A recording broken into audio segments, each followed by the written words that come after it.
Amahoro y'Imana rero kuri imwe mwese duhurira kuri uru rubuga niba ari ubwa mbere wagera ahangaha ngo haye ikaze kandi niba dusanzwe dusangira ibitekerezo twungurana inama nanone ikaze nanone ndabishimiye rero ndabashimira cyane kubw'umwanya wanyu ngiwe nitwa Bukize uyu munsi kwa turi buganire ku bijyanye na business mbere yuko rero dutangira ibijyanye na business nifuzaga kongera kukwibutsa ko wakaraba intoki igihe kirekire gihagije ukoresheje isabune wakirinda gukororera muri rusange muri rubanda niba ushaka gukorora washyiraho ukuboko kwawe kugira ngo utanduza abandi kuko ubu ngubu n'ibicurane byonyine kugira ngo umuntu abirware ni ikibazo ikindi kandi wakora nuko mu minsi ukaguma mu rugo uko abantu bataguma mu rugo niko ubwandu bugenda bukwirakwizwa ari bwinshi ikindi twirinde gutanga amakuru adakwiriye amakuru atariyo atemejwe n'abaganga niba hari ahantu wakura amakuru nyakuri ni kuri website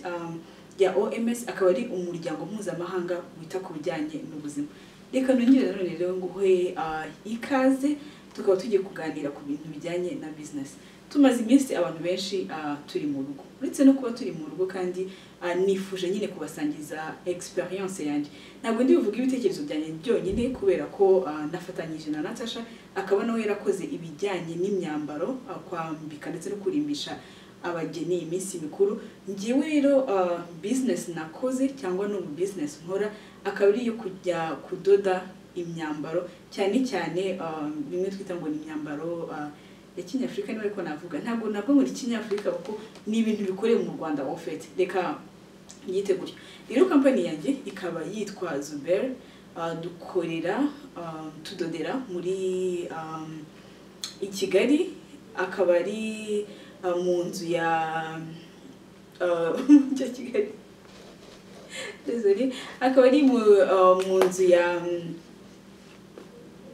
Nick yego mbabarire ikaba iherereye rero hafi yo kwa Rubangura ukuntu rero natangiye business ya Zuber nayitangiye ndi hano muri Amerika ntabwo bivuze ko ahantu uri hose utatangira ikintu ukunze ukuntu natangiye business yo kudoda iyo myenda natangiranye amafaranga make cyane nimbivuga ushaka kutabyemera ariko ndayitangije amadolari 200 amadolari 200 niyo nari icyo gihe niyo nari mvuga ntirekana invest ukuntu nabitangiye natangiye ndoda amashati 5 y'abahungu ubundi gukora imyenda turaza kubijyamo neza ariko hari ikintu umuntu aba ariho for hari ikintu ubuzi ko at least ukora neza kuruta ibindi nubwo dukora imyenda ivanze y'abagabo ndetse n'iy'abagore ariko ngiye ku giti cyanjye icyo nzi cyo imyenda y'abagabo niyo nzi gukoraho neza cyane kurusha nyine imyenda y'abagore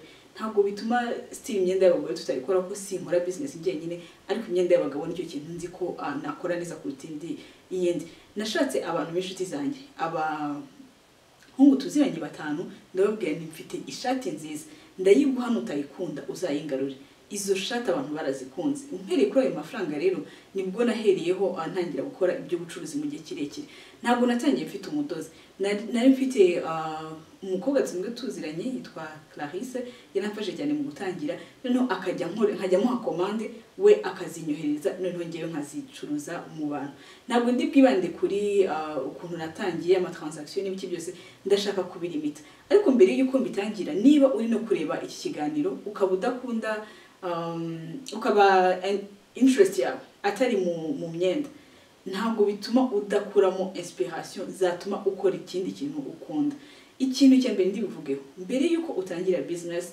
dore wicaye mu rugo cyangwa se uri muri office cyangwa uri ahantu hatandukanye ngiwe teori yanjye ya mbere navuga cyane ku muntu udafite amafaranga reba ikintu ukunda reba ikintu ku buryo nuba wanahombye reba ikintu ku buryo umukiriya nakurakaza uzabyuka mu gitondo ukongera ukagendana avec fierté ukongera ukumva ufite bwa bushake bwo gukora icyo kintu nuhitamo neza ikintu ukunze ikintu ushyize mu mutima wawe business yawe izoroha kurushaho ni gute rero utangira business ugira iyo idea tuvuge ide ufite ushaka uri gutekereza kuba umumodo hari abantu banyandika ngo ushaka kuba abamodo ushaka kwandika igitabo ushaka kwigisha ushaka kuba IT ushaka kuba umunyamakuru uricara hasi ukabanza ukandika business yawe. Ntabwo tujye kujya muri details zo kuntu bandika business plan, ariko akamaro ko kwandika iyo utambutse uskipinze etape yo kwandika ushobora gutekereza ko ari akantu gato, oya business yawe uba utangiye kuyica ugitangira, kubera ko niho handi utekereza ukavuga uti njyewe ninde nshaka kugurishaho ibintu byanjye. Icyambere icara urebe ahantu ushaka gushyira amafaranga yawe makeya, ubwo ndavuga ku bantu batangiye nyine ku rwego rutoya, urebe nishe yawe. Icya kabiri kora research. Tuvuge ku bintu by'imyenda ko ari byo turi kuvuga aho ngubu. Imyenda iri ahantu hose, nuza ni market iri satire, ni ahantu hari abantu uzarebe ku kaduka badoda imyenda, reba aba design dufite mu Rwanda, designers, reba abantu bari ku isi, reba imyenda ni myinshi. Banzu ukore research, niki umuturanyi wanjye adafite njyewe ngiye kuzana. Yego nsanze nkunda imyenda y'abagore, ariko se uyu muntu tugiye gushyira boutique imwe muri Mike, niki ngiye kumurusha? Ikindi kwa kundi uba warakoze plan ya business yawe, reka kubyuka mu gitondo ngo urumva ngo nabonye ngo supermarket duturanye ngo yazanye ngo amavuta y'umuhondo ngo nanjye gukora y'umuhondo. Oya, guma kuri plan yawe, kuko hari impamvu wahisemo gukora icyo kintu, hari impamvu nyine wabonaga ko ari byo bikwiriye gushyiramo amafaranga yawe. Ikindi niyo amafaranga yawe wahomba, reka kwituvuga ngo uya ngo ndirukanze ngo urumva ngo abantu barimo baragurisha ngo amakoboyi ni yari maragenda. Komeza ustikinge ku kintu nyine wemeranyeho n'umutima wawe. Ikindi kandi nuko iyo business igitangira ni ibintu nyine twaganiraga hano Natasha, nuko uba ufite nk'imyaka nk'itatu utari murunguka. Niba ufite umutima woroshye ntago bikunda pe, uremera ntago uva muri game uba resilient, ukicara ukavuga uti ibi bintu nabitangiye nzi ko nzabishyira mu mutima wanjye. Niba utari umuntu wiyemeza gukora business, niba utari umuntu wiyemeze, umuntu nyine wicara akavuga ati ibintu ndabigumaho, business izakugora. Ikindi irinde guterura ibintu by'abandi. Icyo ni ikintu kitwica twese. Nyine ukabona umuntu yambaye aka jumpsuit nk'aka ngaka, warangiza ukavuga uti okay n'aya polete n'amababa byose mubigenze kuri neza. Gerageza ube creative. Natasha yampaga urugero akambwira ati niba ubona ko abantu bose bakora imyenda bakuye mu gitambaro baguze hari wowe reba ukuntu hakoresha amarido, reba ukuntu hakoresha ibindi bintu nyine abantu badasanzwe batekerezaho. Hari ikindi kintu abantu batajya bitaho iyo batangira business kubijyanye n'amafaranga. Ubundi umuntu yunguka arimo ara creating. Reka nkubwire icyo nshaka kuvuga. Tuvuge niba umwenda ntekereza ko nzawugurisha 15,000, ngewe ahantu nungukira no kugura itisi ihendutse. Ahantu nungukira ni umudozi kuba ari buyindodere kuri make. Ntabwo ntekereza ngo urumva ngo expenses zose ngo ngiye kwita 5,000 kwitanga 5,000 kujya mu mwenda urangire. Ungukira mu kuri sourcing.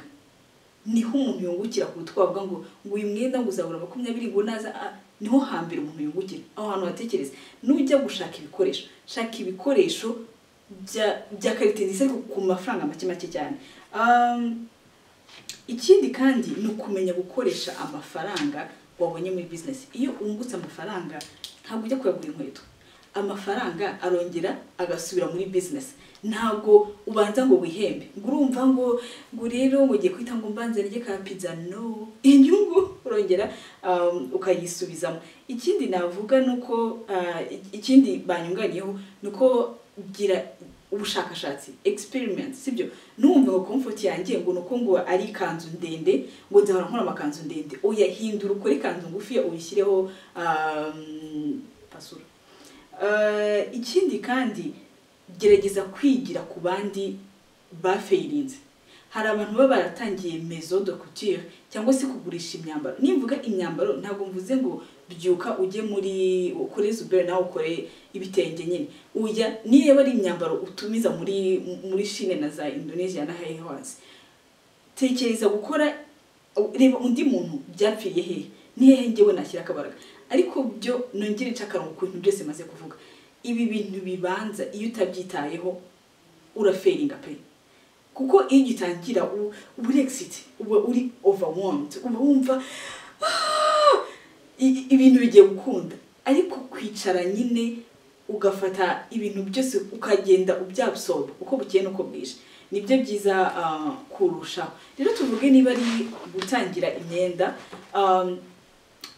niba tugiye gutangira nyine imyenda ikintu cya mbere nakubwira ngo witaho abantu benshi kugira ngo business zitagenda cyane bipfira muri marketing uburyo umenyekanisha ibikorwa byawe na production ndetse n'icyo kintu cyo kuvuga ko uteganya ko inyungu izaza uyu munsi ukumva ko uri buryame noneho overnight amafaranga akabaraje ukumva nyine uko kuntu kwa patience ikintu cyitwa patience kwihangana ugasanga nyine nta gihari ukavuga urumva uyu munsi turi muri mwe ejo turi muri mwe ejo turi muri mwe ibintu birapfa marketing idakora marketing y'ibintu byawe ntabwo bikunda iyo production yawe iri hejuru cost zawe ukuntu spending amafaranga mu production yawe cyangwa se mu kurangura ibintu byawe iyo biri hejuru urahomba ikindi nyine nicyo kintu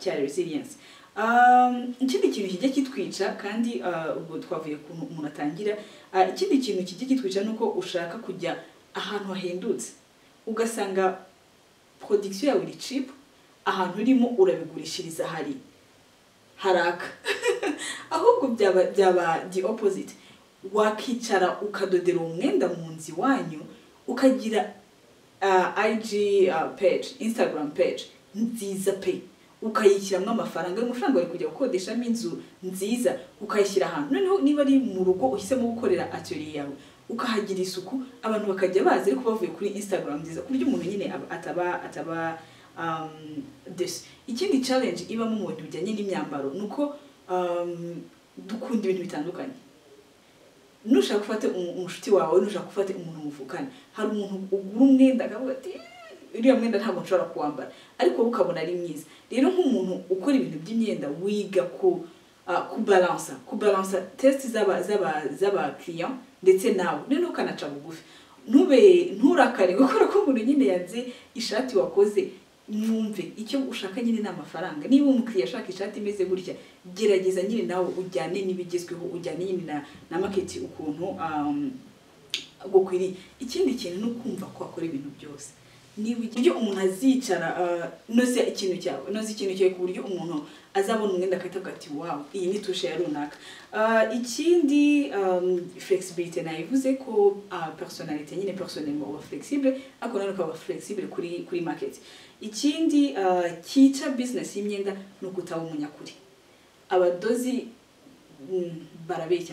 barabeshya ntibavugisha ukuri uretse no kuba ari abadozi kandi niyo tugenda mu bintu by'amafaranga hari ukuntu uba ufitiye umuntu aguha nk'isoko amafaranga ye ukayakoresha isoko rye rigahagarara aho kugira ngo umukwepe rero burya uriya muntu wamwegera ukamubwira uti rero amafaranga ntabwo yabonetse twarayakoresheje ariko duha umwanya aho kugira ngo uhindure nimero za telefone bigende gute ubu munyakuri nibwo uyu muntu ngo imyenda yo ku gatanu azaza kwifata azaze ayisange ikindi kintu inshuti n'imiryango iyo watangiye business yo kudoda amakanzu aho kugira ngo abantu bagusapotinge kubera ko ari inshuti zawe bagufashe utangira kumva ngo nisi ngo ngabanyirije ibiciro ko tuziranye icyo kintu kica business cyangwa se ukumva ukayigira sentiment ukumva ko business yawe kubera ko mfite muri umuntu wawe uri mu rugo udafite akazi ngomba kumushyiramo aho ngaho wabyishe cyane twese tugira impuhwe uba wumva yego wamufasha ariko iyo hageze ku bintu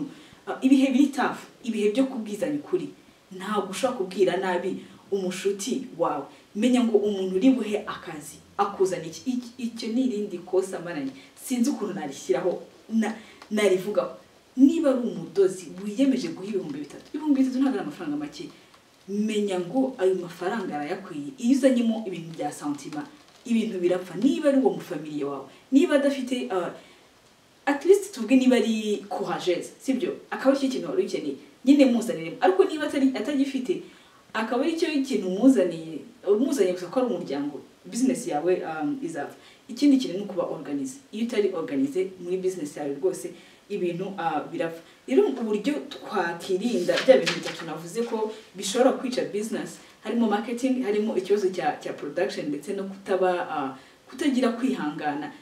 Marketing byaroroshye, social media iwacu ntabwo dukora marketing, ni indwara.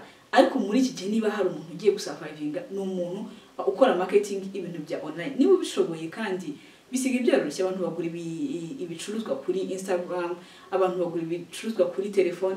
Gerageza nyine nawe wiyadapte kuri monde nyine uko ugenda evolving. Kandi ikindi gerageza ube creative cyangwa se creative. Ureke gutekereza ngo buri wese atekereza gutya. Gerageza upushinge, gerageza nyine uzane navuga innovation mu bintu ukora. Ntabwo ube nyine umuntu utandukanye n'abandi buri gihe. Ikindi kintu, niba warakoze stock mu kwezi kwa gatanu, gerageza byibura mu kwa munani uzane ibindi bintu bizima, ibindi bintu bishya, ibindi bintu nyine washyizeho umwanya wawe. Sinzi niba wenda byaba bibafashije, ariko mu magambo make icyo navuga ukuntu nabashije gutangira business tukaba tukigerageza. Tangiza amafaranga makeya, ugende wongeramo andi mafaranga. Gerageza reaching out ku bantu, ugerageze ureke kugira isoni. Hari ukuntu ubucuruza amakara iwacu ukajya kuvuga ukajya utekereza ko nimvuga ngo curuza amakara biraba nyine ikibazo. Ntabwo ari ikibazo. Iyo ushaka kuba successful, kuraho bya bintu bya arambona gute, nimubwira ngo none se ngurumva mufite agashati kajyana n'ibyo ngibyo, oya uratinya ukabwira abantu surtout que ukuri kwawe ubukoze. Niba uzi kujya gutanga umwenda mwiza, ntabwo ugira isoni zo kubwira umuntu ko ufite umwenda mwiza.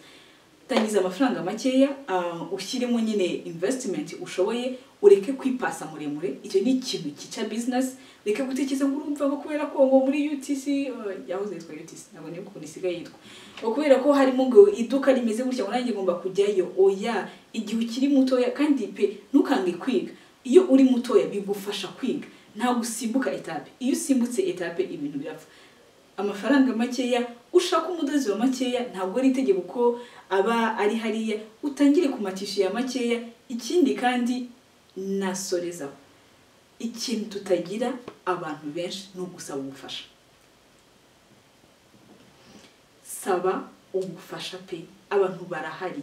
Hari abantu bagiye banyandikira inbox, ndashaka gutangiza business runaka, nkamubaza ikibazo kiri aho, nkamubwira nti se kamwe mu rugero, umuntu ashaka kuba umumodo ariko Instagram page yiwe iri private. Ubu abantu bazagukura he? Anyway, murakoze cyane. Ndumva ari ibyo navuga. Shaka nishe yawe ubundi utangire business. Imana ibarinde. Rero nitwa Bukize, nizera ko ibi bihe tuzabivamo amahoro. Wandike business yawe, ushake ahantu kwibitengeye cyangwa se ibitambaro bitaguhenze, utangire ubwire inshuti n'abavandimwe kujye muri business. Ibisigaye Imana ibagire neza, naho ubutaha. Bye.